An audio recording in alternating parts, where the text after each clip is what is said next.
सन 72 ईसा पूर्व थ्रेस का एक छोटा सा गांव। सुबह की पहली रोशनी अभी आई भी नहीं थी और दूर से जमीन कांपने लगी थी। घोड़ों की टापें, लोहे की खनखनाहट और फिर एक भयानक चीख।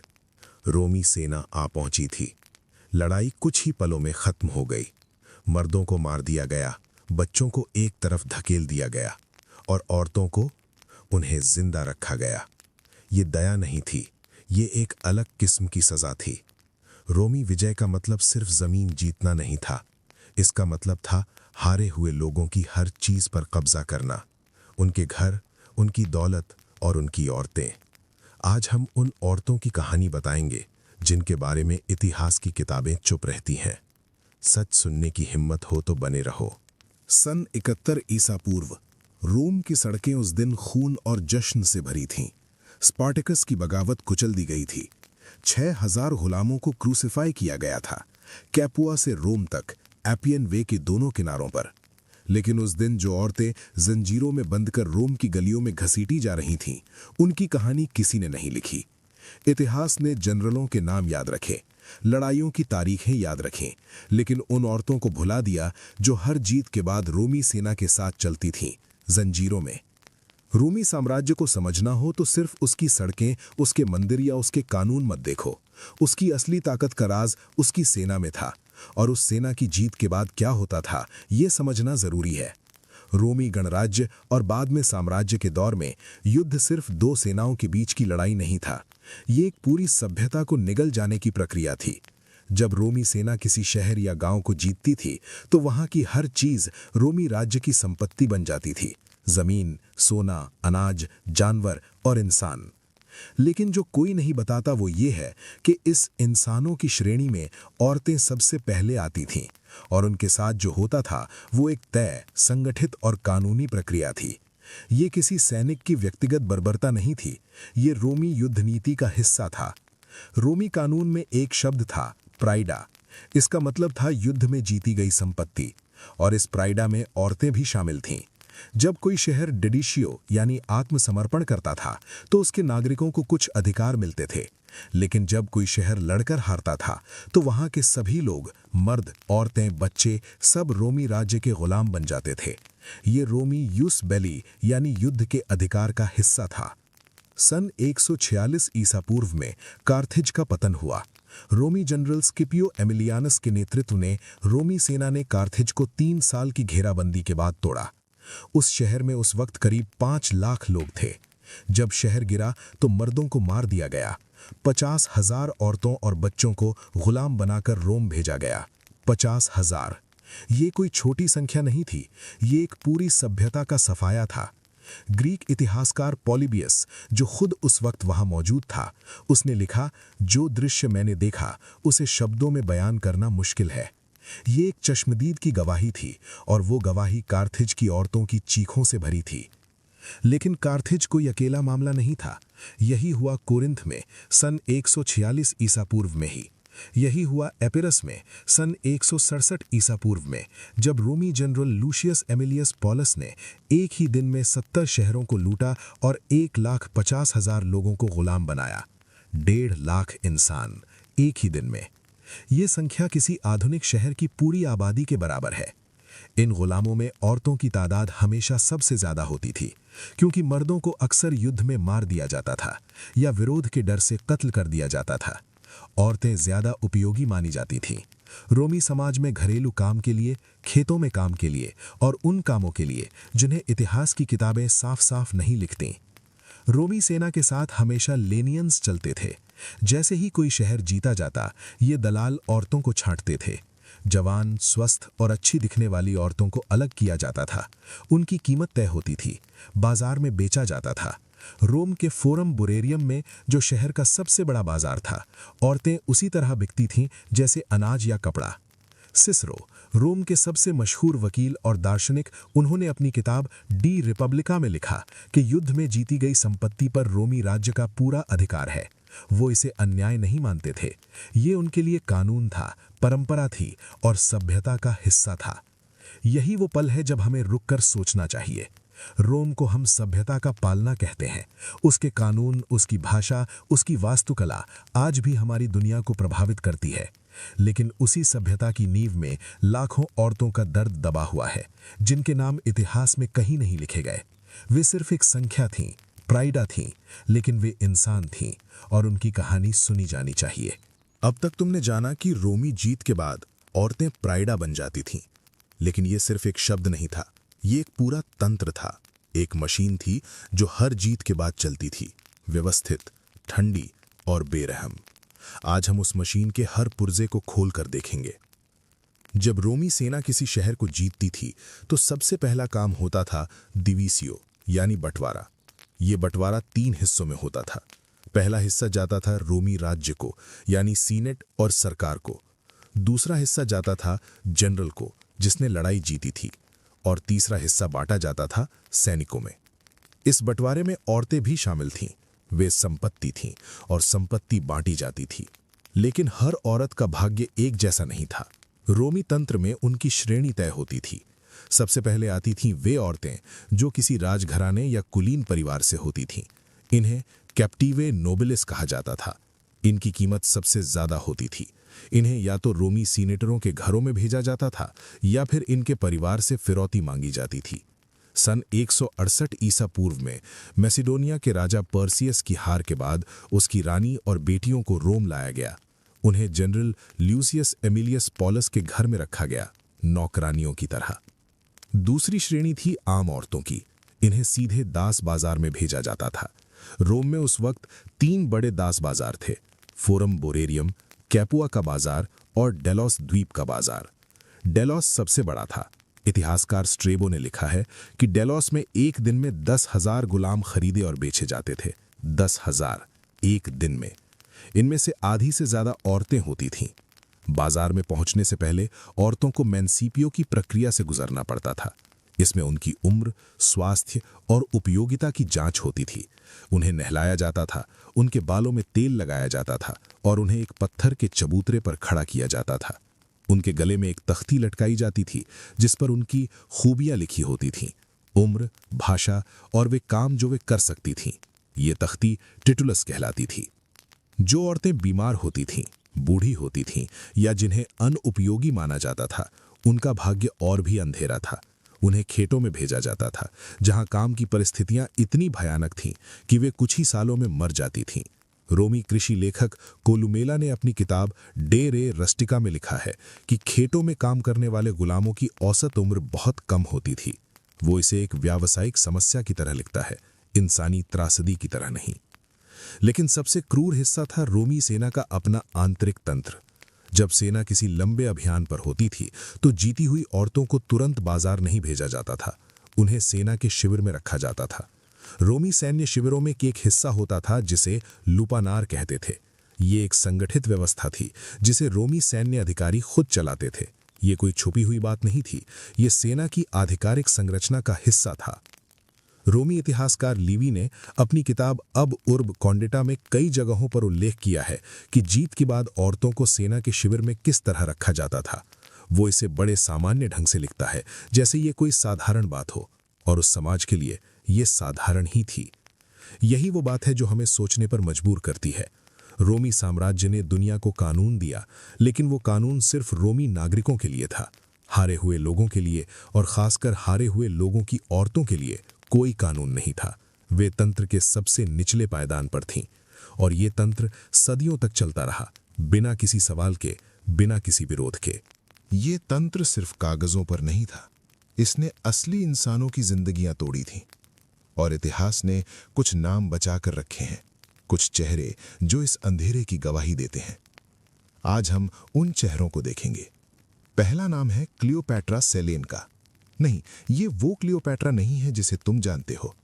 ये थी सीरिया की राजकुमारी राजा एंटियोकस दशम की बेटी। सन 69 ईसा पूर्व में रोमी जनरल लुकुलस ने सीरिया पर हमला किया। राजधानी टाइग्रेनोसैर्टा गिरी। क्लियोपैट्रा सेलेन उस वक्त सिर्फ 16 साल की थी। उसे जंजीरों में बांधकर रोम लाया गया। उसके पिता का राज्य खत्म हो गया था। उसकी मां युद्ध में मारी जा चुकी थी और वो खुद एक रोमी सीनेटर के घर में नौकरानी बन गई। 16 साल की एक राजकुमारी जो कल तक महल में रहती थी, आज किसी और के घर का बर्तन मांजती थी। दूसरा नाम है बॉडिका का नहीं, बल्कि उन औरतों का जो बॉडिका की हार के बाद रोमी हाथों में पड़ी। सन 60 ईस्वी, ब्रिटेन।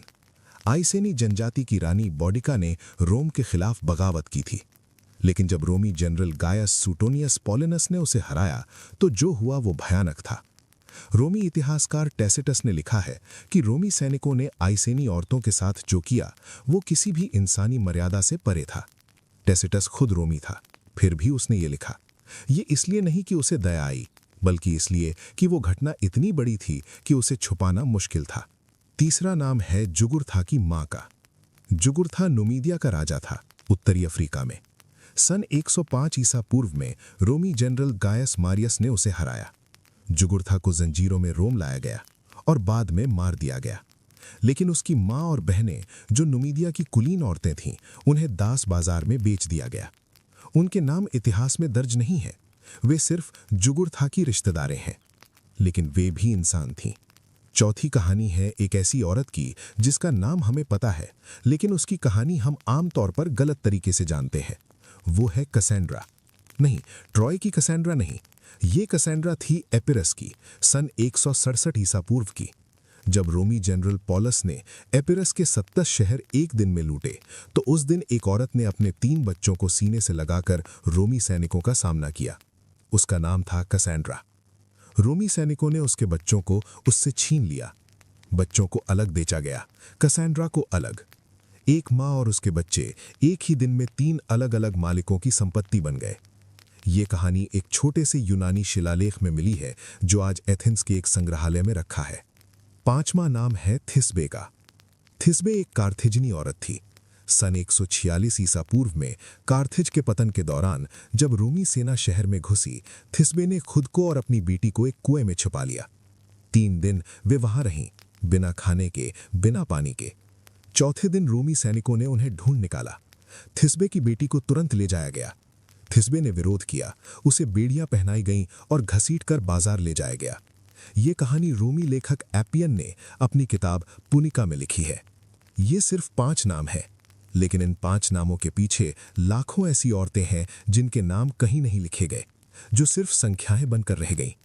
इतिहास के पन्नों पर जनरलों की जीत का जश्न है, लेकिन उन औरतों की चीखें उन पन्नों की स्याही में कहीं दब गई हैं। हमें उन्हें बाहर निकालना होगा। लेकिन इतिहास कभी सिर्फ काला या सफेद नहीं होता, और यही वो जगह है जहां हमें रुककर सोचना होगा। क्योंकि अगर हम सिर्फ एक तरफ की कहानी सुने तो हम इतिहास को नहीं बल्कि एक नाटक को समझ रहे होते हैं। सच्चाई हमेशा ज्यादा जटिल होती है। रोमी समाज में गुलामी एक ऐसी व्यवस्था थी जिसके अंदर कुछ असाधारण अपवाद भी थे। कुछ औरतें ऐसी थीं जो गुलामी से निकलकर ऊपर उठीं। यह आसान नहीं था, ये न्याय नहीं था, लेकिन ये हुआ, और इसे नजरअंदाज करना भी इतिहास के साथ बेईमानी होगी। रोमी समाज में मैन्यूमिशन यानी गुलामी से मुक्ति की एक कानूनी प्रक्रिया थी। अगर कोई मालिक चाहे तो वो अपने गुलाम को आज़ाद कर सकता था, और जो गुलाम आज़ाद होते थे उन्हें लिबर्टस कहा जाता था। उन्हें रोमी नागरिकता का एक हिस्सा मिलता था। ये पूरी नागरिकता नहीं थी, लेकिन कुछ तो था। कुछ औरतें इसी रास्ते से निकलीं। उन्होंने अपनी बुद्धि, अपनी भाषा या अपनी किसी खास काबिलियत से अपने मालिक को प्रभावित किया और आज़ादी पाई। एक नाम है एपिक्टेटस की माँ का। एपिक्टेटस, जो आगे चलकर रोम का सबसे महान स्टोइक दार्शनिक बना, वो खुद एक गुलाम का बेटा था। उसकी माँ एक थ्रेसियन गुलाम थी जो किसी युद्ध के बाद रोम लाई गई थी। एपिक्टेटस ने खुद अपनी माँ की गुलामी के बारे में लिखा है। उसने लिखा कि उसकी माँ ने कभी उम्मीद नहीं छोड़ी। ये एक गुलाम औरत की कहानी है जिसने अपने बेटे को इतना मजबूत बनाया कि वो बेटा एक दिन रोम के सम्राट मार्कस ऑरेलियस का प्रेरणा स्रोत बना। लेकिन यहाँ वो बात है जो कोई नहीं बताता। ये अपवाद थे, नियम नहीं। हर 100 औरतों में से शायद एक को ये मौका मिला। बाकी 99 के लिए जिंदगी वही रही, अंधेरी, दर्दनाक और बिना किसी उम्मीद के। हम उन अपवादों को देखकर पूरी व्यवस्था को उतनी बुरी नहीं कह सकते। एक और पेचीदगी है जिसे समझना जरूरी है। रोम अकेला नहीं था। उस दौर में दुनिया के हर कोने में यही होता था। यूनानियों ने भी यही किया, फारसियों ने भी, कार्थेज वासियों ने भी। यहाँ तक कि जिन जनजातियों को रोम ने हराया, उन्होंने भी अपनी जीत के बाद यही किया था। ये रोम की विशेष बुराई नहीं थी, ये उस पूरे युग की बुराई थी। लेकिन इसका मतलब ये नहीं कि हम इसे माफ कर दें। इसका मतलब ये है कि हम इसे सही संदर्भ में समझें। जब हम रोम की आलोचना करते हैं तो हम दरअसल पूरी उस सभ्यता की आलोचना कर रहे हैं जो इंसान को इंसान नहीं मानती थी, और ये आलोचना जरूरी है। रोमी समाज में कुछ आवाजें ऐसी भी थीं जिन्होंने इस व्यवस्था पर सवाल उठाए। रोमी दार्शनिक सेनेका ने अपने पत्रों में लिखा, याद रखो कि जिसे तुम गुलाम कहते हो वो उसी मिट्टी से बना है जिससे तुम बने हो। ये एक क्रांतिकारी विचार था उस दौर के लिए, लेकिन सेनेका खुद कई गुलामों का मालिक था। उसके शब्द और उसके काम में एक गहरी खाई थी। यही रोमी समाज का सबसे बड़ा विरोधाभास था। वे न्याय की बात करते थे, लेकिन अन्याय पर टिके हुए थे। और इसी विरोधाभास के बीच वे लाखों औरतें पिसती रहीं। न उनके लिए सेनेका के शब्द काम आए, न किसी कानून ने उन्हें बचाया। वे उस व्यवस्था की सबसे बड़ी कीमत चुका रही थीं, एक ऐसी व्यवस्था जो खुद को सभ्य कहती थी। ये विरोधाभास सिर्फ रोमी दार्शनिकों तक सीमित नहीं था। ये विरोधाभास रोमी साम्राज्य की हर परत में था, और जैसे जैसे साम्राज्य बड़ा होता गया, ये दर्द भी बड़ा होता गया। लेकिन इस दर्द के बीच कुछ औरतें ऐसी थीं जिन्होंने चुप रहना मंजूर नहीं किया, जिन्होंने उस तंत्र के खिलाफ अपनी तरह से लड़ाई लड़ी, और उनकी कहानियां इतिहास के सबसे अंधेरे कोनों में दबी पड़ी हैं। सन 135 ईसा पूर्व, सिसिली, रोमी इतिहास का पहला बड़ा दास विद्रोह भड़का। इसका नाम था पहला सिसिलियन दास युद्ध। इस विद्रोह की शुरुआत एक सीरियाई गुलाम यूनस ने की थी। लेकिन जो बात इतिहास की किताबें अक्सर नहीं बताती, वो ये है कि इस विद्रोह में औरतों ने भी हथियार उठाए थे। सिसिली के खेतों में काम करने वाली हजारों गुलाम औरतें इस विद्रोह में शामिल हुईं।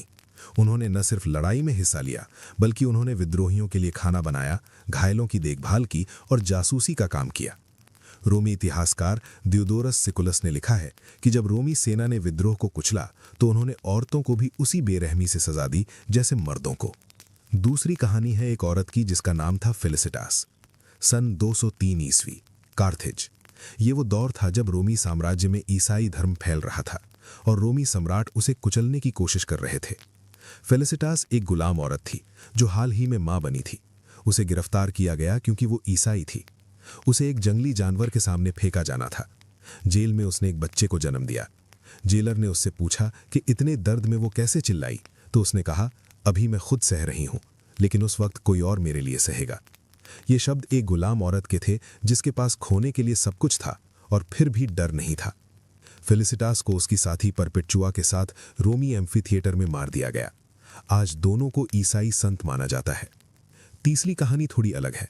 ये कहानी है उन औरतों की जिन्होंने तंत्र के खिलाफ नहीं, बल्कि तंत्र के अंदर रहकर अपनी जगह बनाई। रोमी घरों में कुछ गुलाम औरतें ऐसी थीं जो ऑर्निट्रिक्स यानी श्रृंगार करने वाली दासियां बनी। ये काम आम खेत मजदूरी से बेहतर था। इन औरतों को रोमी कुलीन महिलाओं के बाल संवारने, उनका श्रृंगार करने और उनकी देखभाल करने का काम मिलता था। इस काम में उन्हें अपनी मालकिन के करीब रहने का मौका मिलता था, और कुछ ने इस करीबी का इस्तेमाल किया अपनी आज़ादी के लिए, या कम से कम अपनी जिंदगी को थोड़ा बेहतर बनाने के लिए। लेकिन इसकी भी एक काली सच्चाई थी। रोमी कानून में एक प्रावधान था जिसे नॉक्सल सरेंडर कहते थे। अगर किसी गुलाम ने कोई गलती की, चाहे वो कितनी भी छोटी हो, तो उसके मालिक को उसे सजा देने का पूरा अधिकार था। कोई अदालत नहीं, कोई सुनवाई नहीं। रोमी कानूनविद गायस ने अपनी किताब इंस्टीट्यूशंस में लिखा है कि मालिक का अपने गुलाम पर जीवन और मृत्यु का अधिकार था। वीटा नेकिस पोटेस्टास, जीवन और मृत्यु की शक्ति। ये सिर्फ कानूनी शब्द नहीं था, ये रोज की हकीकत थी। और इसी हकीकत में वे औरतें जीती थीं। हर सुबह उठकर वे नहीं जानती थीं कि आज का दिन उनका आखिरी दिन होगा या नहीं। उनकी जिंदगी एक धागे पर टिकी थी, और वो धागा किसी और के हाथ में था। फिर भी उन्होंने जिया, फिर भी उन्होंने लड़ा, फिर भी उन्होंने अपने बच्चों को कहानियां सुनाई, अपने देवताओं से दुआ मांगी, और उस अंधेरे में भी इंसान बनी रहीं। यही उनकी सबसे बड़ी जीत थी। यही उनकी सबसे बड़ी जीत थी, और यही वो सच है जिसे हम आज याद करने आए थे। अब हम उस जगह वापस आते हैं जहां से हमने शुरू किया था। थ्रेस का वो छोटा सा गांव, सुबह की वो पहली रोशनी, और वो औरत जिसे जंजीरों में घसीट कर ले जाया गया था। हम नहीं जानते उसका नाम, हम नहीं जानते उसके बच्चे कितने थे, हम नहीं जानते कि वो रोम के किस बाजार में बेची गई, किस घर में पहुंची, किस मालिक के हाथों में उसकी जिंदगी गई। इतिहास ने उसे याद नहीं रखा, लेकिन वो थी, वो जीती थी, उसने सांस ली थी, उसने सपने देखे थे, उसने किसी को चाहा था। और एक सुबह, बिना किसी गलती के, बिना किसी कारण के, सिर्फ इसलिए कि वो हारे हुए लोगों में से एक थी, उसकी पूरी दुनिया छिन गई। रोमी साम्राज्य आज नहीं है, उसकी सड़कें खंडहर हो गई हैं, उसके मंदिर टूट गए हैं, उसके जनरलों की तलवारें जंग खा गई हैं, लेकिन उन औरतों का दर्द वो आज भी जिंदा है, इतिहास के पन्नों में दबा हुआ, लेकिन जिंदा। और हमारी जिम्मेदारी है कि हम उसे बाहर निकालें, इसलिए नहीं कि हम रोम से नफरत करें, बल्कि इसलिए कि हम समझें कि सभ्यता का मतलब सिर्फ सड़कें और कानून नहीं होता। सभ्यता का मतलब होता है कि तुम अपने सबसे कमजोर इंसान के साथ कैसा व्यवहार करते हो। और रोम उस कसौटी पर खरा नहीं उतरा, लेकिन क्या हम उतरते हैं? ये सवाल आज भी उतना ही जरूरी है। दुनिया बदल गई है, जंजीरें बदल गई हैं, बाजार बदल गए हैं, लेकिन औरतों को संपत्ति की तरह देखने की सोच वो अभी भी पूरी तरह खत्म नहीं हुई। इतिहास हमें इसलिए नहीं पढ़ना चाहिए कि हम पुराने जमाने की बुराइयों पर उंगली उठाएं। इतिहास हमें इसलिए पढ़ना चाहिए कि हम खुद को आईने में देखें। थ्रेस की वो औरत, कार्थेज की खिजबे, एपिरस की कसेंड्रा, कार्थेज की फेलिसिटास और में लाखों औरतें जिनके नाम हम नहीं जानते, वे सब आज भी हमसे कुछ मांग रही हैं। वे मांग नहीं रही दया, वे मांग रही हैं याद। वे मांग रही हैं कि उनकी कहानी सुनी जाए, कि उनका दर्द सिर्फ इतिहास का एक फुटनोट न बने, कि जब हम रोम की महानता की बात करें तो हम ये भी याद रखें कि उस महानता की कीमत किसने चुकाई। यही इस चैनल का मकसद है। वे सच्चाइयां जो इतिहास की किताबें छुपाती हैं, वे कहानियां जो जनरलों और राजाओं की कहानियों के पीछे दब जाती हैं, उन्हें सामने लाना। अगर आज की ये कहानी तुम्हें अंदर तक छू गई हो, अगर तुमने कुछ नया जाना हो, तो इस वीडियो को उन लोगों तक पहुंचाओ जो सच जानना चाहते हैं। और अगर तुम चाहते हो कि ऐसी और कहानियां तुम तक पहुंचती रहें, तो अभी सब्सक्राइब करो, क्योंकि इतिहास का अंधेरा तभी खत्म होता है जब कोई उसमें रोशनी लेकर जाता है।